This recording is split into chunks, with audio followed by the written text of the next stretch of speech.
श्री शिवाय नमस्तुभ्याम, हर हर महादेव, जय महाकाल। कैसे हैं आप सभी लोग? देखिए, आप सभी को पता है चैत्र नवरात्रि के बहुत ही प्यारे और विशेष दिन चल रहे हैं। अगर आपकी कोई मनोकामना पूरी नहीं हो रही है, घर में धन नहीं आ रहा है, कर्जा बढ़ता चला जा रहा है, घर में सुख शांति समृद्धि नहीं है, किस्मत साथ नहीं दे रही है, तो अपने जीवन के सारे कष्टों को दूर करने के लिए मात्र एक छोटा सा उपाय आप लोगों को करना है, लौंग के जोड़े वाला उपाय। और इन चैत्र नवरात्रि में आप देखिएगा, रखते ही चमत्कार होगा। आप जिस कामना से करेंगे आपकी मनोकामना पूरी जरूर होगी। पूज्य गुरु जी की कथा से सुन करके और समझ करके इस लौंग के जोड़े का पूरा उपाय बड़े ही आसान भाषा में आपको बताऊंगा। परंतु उससे पहले आप सबसे एक छोटी सी प्रार्थना कि जो लोग पहली बार आए हैं चैनल को सब्सक्राइब जरूर कीजिएगा और वीडियो को लाइक करके देवादिदेव महादेव जी का कोई सा भी प्यारा नाम कमेंट बॉक्स में लिखना मत भूलिएगा। साथ ही साथ माता रानी की जय जरूर लिखिएगा। इस पूरे के पूरे वीडियो के अंदर हम लोग 3 महा उपायों के बारे में बात करेंगे, जो कि आपकी अलग अलग कामना पूर्ति के लिए सिद्ध होंगे। ध्यान से सुनते चले जाना, समझते चले जाना। किस समय करना है, समय सबसे ज्यादा इंपॉर्टेंट है। ठीक है, सबसे पहले बात करते हैं पहले वाले उपाय की। जो पहला वाला उपाय है वो आपको लौंग के जोड़े से करना है। ध्यान से सुनिएगा। अगर आपके घर में धन नहीं आ रहा, माता लक्ष्मी जी का वास आपके घर में नहीं है, कोई व्यापार खोला हुआ है तो व्यापार आपका घाटे में जा रहा है, और नया व्यापार खोलने के लिए आपने कर्ज ले लिया है, कर्ज भी चुकता नहीं हो रहा है, धन को लेकर के, पैसे को लेकर के जीवन में तंगाई रखी हुई है ना, तो आपके जीवन के जितने भी धन के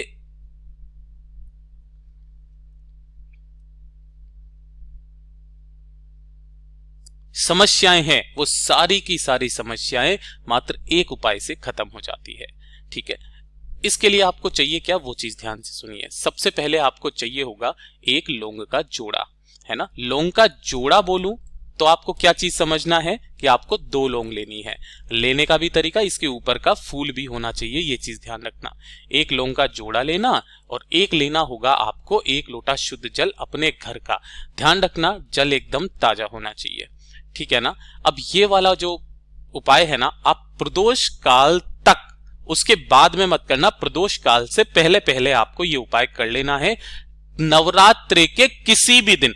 और नवरात्रि का अगर कोई सोमवार आ जाए, है ना, तो उस दिन तो करना बिल्कुल मत भूलिएगा। सोमवार, अष्टमी, नवमी, ये जो 3 दिन होते हैं ना, बहुत बड़े दिन होते हैं। केवल एक बार आपको ये उपाय करना है। जो भी जल आपने लिया है, इस 1 लोटा शुद्ध जल को लेना और ये 1 लौंग का जोड़ा, इन दोनों को लेकर के पहुंच जाना बाबा के मंदिर शिवलिंग के पास में। मैंने आपको बता दिया है, प्रदोष काल से पहले आप कभी भी सुबह दिन में कभी भी आप चले जाइए। उत्तर दिशा, नॉर्थ डायरेक्शन की तरफ मुंह करके आपको खड़े हो जाना है। ठीक है, सबसे पहले आपको करना क्या है कि जो आपने 1 लोटा शुद्ध जल लिया है ना, उस 1 लोटा शुद्ध जल को ओम नमः शिवाय, श्री शिवाय नमस्तुभ्यम पंचाक्षरी मंत्र या षडाक्षरी मंत्र का स्मरण करते हुए शिवलिंग पर समर्पित करना है। लेकिन ध्यान रखना, आपको सिर्फ आधा लोटा ही जल समर्पित यहां पर करना है। बाकी का जो आधा लोटा जल बचा है ना, इसे उठा करके और साइड में रख देना। ठीक है, और जो आपने 1 लौंग का जोड़ा लिया है, उस 1 लौंग के जोड़े को अपने दाहिने हाथ की हथेली पर रखना। अपना नाम, अपना गोत्र और जो भी धन की आपकी कामना है ना, वो धन की कामना करते हुए, कर्जे को खत्म करने की कामना करते हुए इसे उठा करके शिवलिंग के ठीक ऊपर समर्पित कर देना। ठीक है, समर्पित कर देने के पश्चात 2 मिनट वहां पर बैठ करके महादेव जी का स्मरण करना। स्मरण करने के पश्चात महादेव जी से कामना करके आपको इस लौंग के जोड़े को यहां से उठाना है, और ये वाला जो कलश है ना, इसी कलश के अंदर आपको इस लौंग के जोड़े को रख लेना है, इसी के अंदर डाल लेना है। और इस कलश को लेकर के आज के आसपास जहां पर भी आपके घर में भी हो, तो घर में भी आपके बेल के पेड़ के पास में चले जाना, और बाकी का जितना भी जल बचा हुआ है ना, वो ओम नमः शिवाय, श्री शिवाय नमस्तुभ्यम पंचाक्षरी मंत्र या षडाक्षरी मंत्र का स्मरण करते हुए पूरा का पूरा जल बेलपत्र पेड़ की जड़ों में आपको समर्पित कर देना है।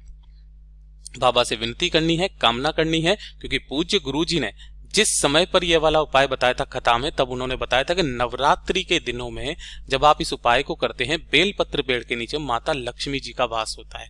उनका एक अंश बेलपत्र पेड़ के नीचे भी होता है, और जो व्यक्ति इस लौंग के जल वाले उपाय को करता है ना, माता लक्ष्मी उनके साथ उनके घर में प्रवेश करती है। पूज्य गुरु जी का बहुत अद्भुत और अचूक उपाय है, जरूर कीजिएगा। बात कर लेते हैं दूसरे वाले उपाय की। देखिए, दूसरा वाला उपाय किन लोगों को करना है, ये चीज ध्यान से सुनिएगा कि अगर आपकी किस्मत आपका साथ नहीं दे रही है ना, जिस कार्य में आप हाथ डाल रहे हो सफलता नहीं मिल रही है, नौकरी लेने जा रहे हो नौकरी नहीं लग रही है, इंटरव्यू के लिए जा रहे हो फेल हो रहे हो, है ना, घर वाले भी ताने मार रहे हैं, जब आपको लगे कि दुनिया में आपका कोई नहीं है, आपको अपने आप को अकेला फील हो, एक बार इस नवरात्रि में किसी भी दिन, कोई सा भी दिन, इस वाले उपाय को जरूर कीजिएगा।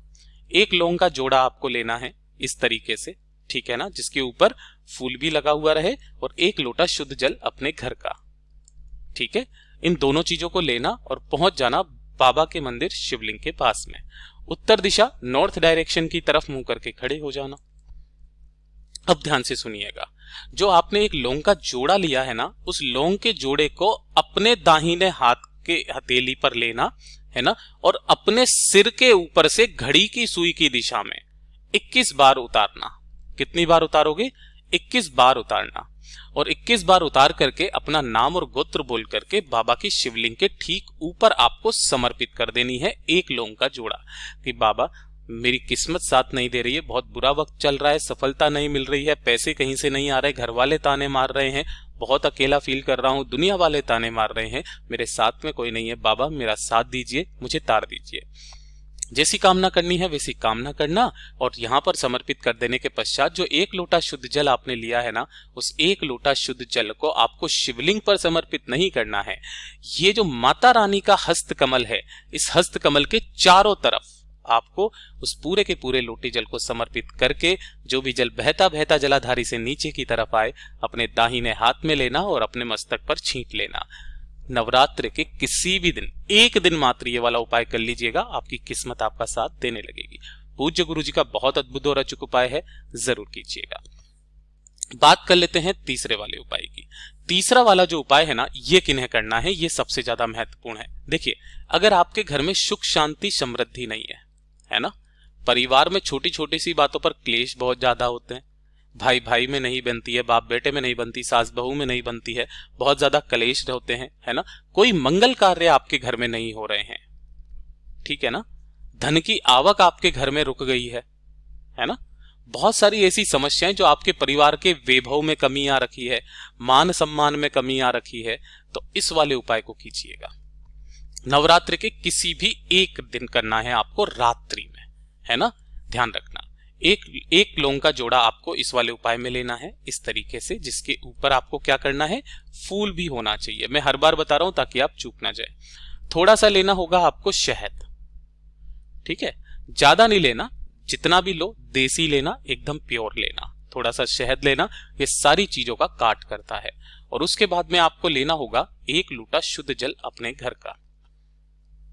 इन तीनों को लेकर के नवरात्रि के किसी भी दिन, सोमवार का दिन पड़ जाए बहुत बढ़िया बात है, अष्टमी और नवमी, ये 3 दिन तो सबसे महत्वपूर्ण होते ही हैं, ठीक है। बाबा के मंदिर शिवलिंग के पास पहुंचेंगे, उत्तर दिशा नॉर्थ डायरेक्शन की तरफ मुंह करके खड़े हो जाएंगे, ठीक है। सबसे पहले एक लोटा शुद्ध जल जो आप लेकर के आए हो, उस एक लोटा शुद्ध जल को देवादिदेव महादेव जी की शिवलिंग पर समर्पित करना। ओम नमः शिवाय, श्री शिवाय नमस्तुभ्यम पंचाक्षरी मंत्र या षडाक्षरी मंत्र का स्मरण करते हुए। किनके नाम से करोगे? ये आप करोगे कुंदकेश्वर महादेव के नाम से, कुंदकेश्वर महादेव के नाम से समर्पित करना। समर्पित कर देने के पश्चात जो आपने एक लौंग का जोड़ा लिया है ना, इस लौंग के जोड़े को आपको लेना है ना, और लौंग के जोड़े को लेकर के जितना भी आपके पास में शहद है ना, उस शहद के अंदर आपको इस लौंग के जोड़े को डुबोना है, और शहद में डुबो करके माता रानी का जो ये हस्त कमल है शिवलिंग के ऊपर, है ना, इस हस्त कमल पर आपको उस लौंग के जोड़े को टच करना है, अपना नाम गोत्र और परिवार की सुख शांति समृद्धि की कामना करते हुए, वैभव को बढ़ाने का, मान सम्मान को बढ़ाने का, क्लेश को खत्म करने की कामना करते हुए यहां टच करके शिवलिंग के ऊपर टच कर देना, यहां पर आप रख देना। रख देने के पश्चात 2 मिनट बैठ करके वहां पर बाबा से निवेदन करना, कामना करना कि मेरे घर में जितने भी कलेश हो वो सारे खत्म हो। जैसी आपको कामना करनी है वैसी कामना करना, और इस लौंग के जोड़े को उठा करके अपने घर पर लेकर के आ जाना, ठीक है। घर पर लाने के पश्चात आपको लेना होगा थोड़ा सा पीला कपड़ा, वो भी सूती, मैं यहां लिख देता हूं, सूती पीला कपड़ा, ठीक है। इस तरीके से सूती पीला कपड़ा लेना। जो लौंग आपने ली है उस लौंग के जोड़े को आपको इसके अंदर रखना है और इसकी एक पोटली बना लेनी है। इस पोटली को अपने घर के बाहर की तरफ, ध्यान रखना जमीन पर नहीं रखना है, कहीं पर भी आपको इस पीली पोटली को कहीं भी लटका दो, अपने घर के बाहर, चाहे यहां लटका दो, चाहे यहां लटका दो, चाहे यहां लटका दो, कहीं पर भी आपको लटका देनी है। कितने दिन तक? जब तक कि आपकी नवमी खत्म ना हो जाए। जैसे ही नवरात्रे खत्म होना, नवरात्रे खत्म होते ही इस पोटली को यहां से हटाना, किसी भी पीपल के पेड़ के नीचे या बेलपत्र पेड़ के नीचे आप रख करके चले आ जाना। आपके घर के जितने भी क्लेश होंगे दूर होंगे, जितनी नजर होगी, नजरबंदी वगैरह होगी, वो भी खत्म हो जाएगी। पूज्य गुरु जी के सभी उपाय बहुत ही ज्यादा खास और अद्भुत है, जरूर कीजिएगा। वीडियो पसंद आए तो लाइक जरूर करना, साथ ही साथ चैनल को सब्सक्राइब जरूर कीजिएगा। मैं आपसे मिलता हूं अगले वीडियो में, तब तक के लिए ओम नमः शिवाय, जय महाकाल।